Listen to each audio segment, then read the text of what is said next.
नमस्कार दोस्तों, स्वागत है आपका हमारे इस चैनल धूप धनुची आरती में। दोस्तों आज जो है मैं आपको बेल पत्र चूर्ण से धूप और बेल काष्ठ की धूप में भी धूप के विषय में भी जो है मैं आपको बताने वाला हूँ। देखिए जो बेल पत्र चूर्ण होते यानी कि ये जो है बेल पत्र चूर्ण, ये जो देख रहे हैं आप, ये जो है ये बेल पत्र के चूर्ण है। तो बेल पत्र चूर्ण से जो है आप धूप कर सकते हैं। बेल फल धूप और बेल पत्र की धूप कहा गया है।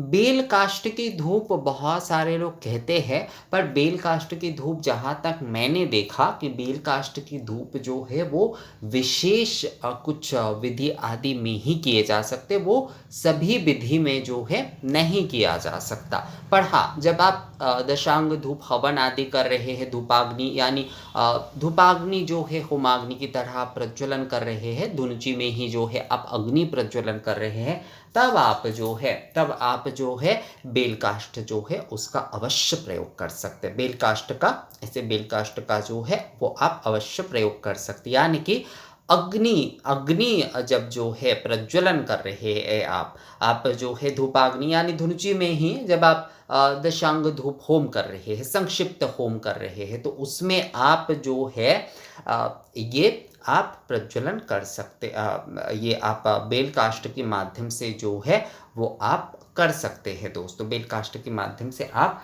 अग्नि प्रज्वलन कर सकते हैं। कंडे आदि आप इस्तेमाल करें या नारियल के छिलके के साथ भी जो है बेल काष्ठ आप कर सकते हैं। पर साधारणतः अगर आपको जो है बेल की कुछ धूप आपको करना है तो आपको बेल पत्र चूर्ण का ही सबसे सही होता है। बेल पत्ते जो है वो कई समय आपको ना भी अगर मिले तो आप बेल पत्र की चूर्ण रख दीजिए, बेल पत्र चूर्ण से जो है वो आप धूप कर सकते हैं दोस्तों। और बेल फल जो है, बेल फल सूखे हुए बेल फल से भी धूप किए जाते हैं। तो बेल पत्र चूर्ण और बेल फल से ही मूलतः जो है धूप किए जाएंगे। और बेल काष्ठ जो है, बेल काष्ठ जब आप हवन कर रहे हैं, धूप हवन आदि कर रहे हैं, संक्षिप्त हवन आदि कर रहे हैं दशांग धूप आदि से भी जो है, तो वो धूपाग्नि यानी कि अग्नि प्रज्वलन के लिए जो है आपको बेल काष्ठ प्रयोग करना चाहिए। और बेल काष्ठ की धूप के विषय में अगर आप कहें तो वो जो है वो जहाँ तक मुझे लगा कि विशेष कुछ विधि आदि या फिर विशेष शादी पूजा में ही वो जो है करने की विषय है।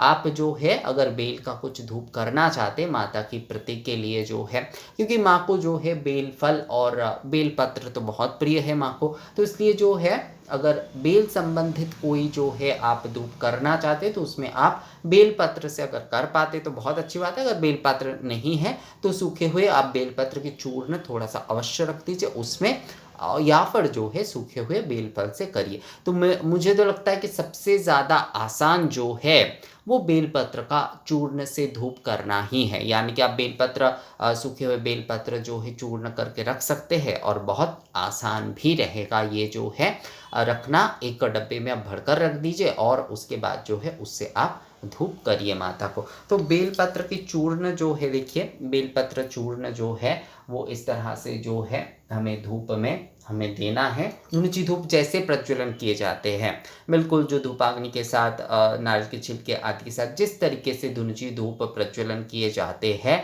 बिल्कुल उसी तरीके से करते हुए अब जो है ये चूर्ण जो है ये देखिए चूर्ण है बेलपत्र की चूर्ण। तो इसमें ये बेलपत्र की चूर्ण जो है वो हमने डाल दिए और इसके साथ साथ हम थोड़ा सा घी जो है इसमें देंगे। इसमें थोड़ा सा घी जो है वो भी हम देंगे, इसमें थोड़ा सा घी जो है वो भी हम दे देंगे। और इसके साथ जो है सामग्री भी जो है वो हमें देना है, गुग्गुल आदि सभी कुछ सामग्री जो है, यानी ये देखिए ये जो है ये देखिए ये गुग्गुल आदि सामग्री है। तो ये जो है ये देखिए ये जो है ये गुग्गुल आदि सामग्री है, तो ये भी जो है ये हमें इसमें दे देना है।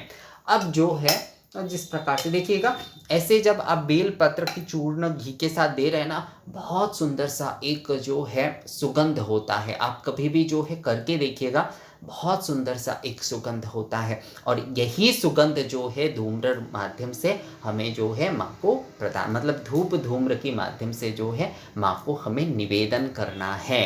तो यही बेलपत्र की ये बेल फल की हो या फिर बेलपत्र की, मैं बेलपत्र से ही ज़्यादा करता हूँ। असल में बेल फल सुखा के रखना ना बहुत आसान काम नहीं होता है। वो थोड़ा-सा जो है सही तरीके से, क्योंकि अगर जो है थोड़ा-सा भी पानी आदि रह जाता है या फिर सही से नहीं सूखता है, तो कई समय जो है वो खराब हो जाता है। पर बेलपत्र चूर्ण में तो ऐसा कुछ नहीं होता है। तो बेलपत्र चूर्ण करके आप रखिएगा और उसके बाद जो है उससे आप ऐसे धूप प्रज्वलन करिएगा दोस्तों।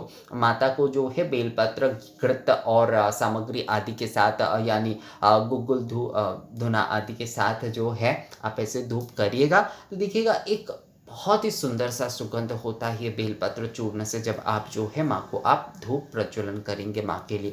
तो बिल्कुल इसी तरीके से धूप प्रज्वलन करते हुए अब जो है जैसे कि वनस्पति रसो दिव्य गंधाढ्य सुमनोहर मया निवेदित भक्ता धूपो यं प्रतिगृह्यतम एष धूप श्री श्री भगवती दुर्गायै निवेदयामि। या फिर यहाँ पर मैंने माता जगधात्री के मैंने फोटो रखे हैं। तो यहाँ पर जैसे कि एष धूप श्री श्री जगधात्री दुर्गायै निवेदयामि, इस तरीके से जो है हमें धूप निवेदन करना है। तो बेलपत्र चूर्ण से जो है इस प्रकार से माँ की धूप जो है वो आपको प्रज्वलन कर लेना है।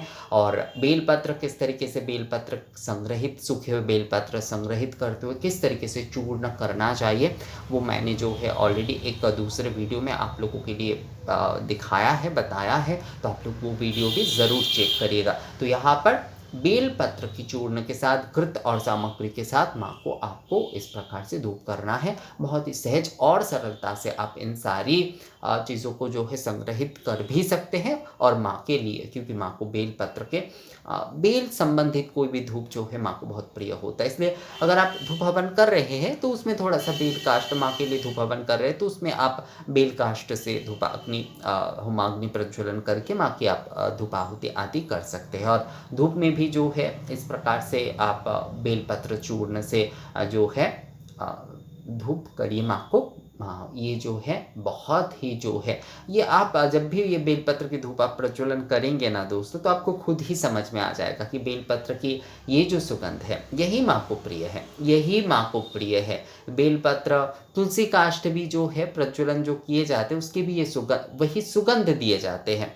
कभी भी पत्ते आदि ये सब कुछ ना जलाए नहीं जाते, वो धूप माध्यम से दिए जाते हैं। यानी कि उसमें जो ये सुगंध है, ये जो सुगंध है उस पत्ते में, बेलपत्र में जो सुगंध है, यही जो है धूप धूम्र के माध्यम से निवेदन किए जाते। पत्ते आदि जलाए नहीं जाते। बहुत सारे लोग सोचते हैं, बहुत सारे लोग कपूर के साथ जला देते हैं। नहीं, वो तरीका बिल्कुल नहीं है, बिल्कुल वो तरीका नहीं है। ये धूप एकदम जो है धुनुची धूप प्रज्वलन विधि के साथ करते हुए जो है उसमें पत्र चूर्ण जो है वो हमें देना है, बेलपत्र चूर्ण जो है वो हमें देना है।